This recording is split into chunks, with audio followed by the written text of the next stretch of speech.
Emmanuel Macron asakoli ete azali mwa malamu nsima na kozwama na COVID-19.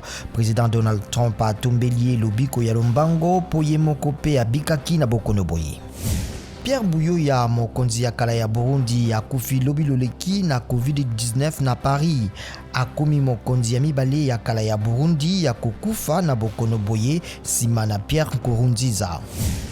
Mokambi ya misala ya kopekisa pe ya kobundisa kaniaka Président Félix Tshisekedi akelaki mobu moye atiami na bokangami.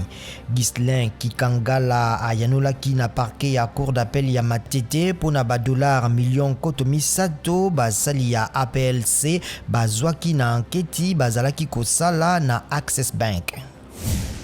Rock Mark Christian Kabore asakolami molongi ya maponami pe atikali na ebonga ya mokonzi ya Burkina Faso.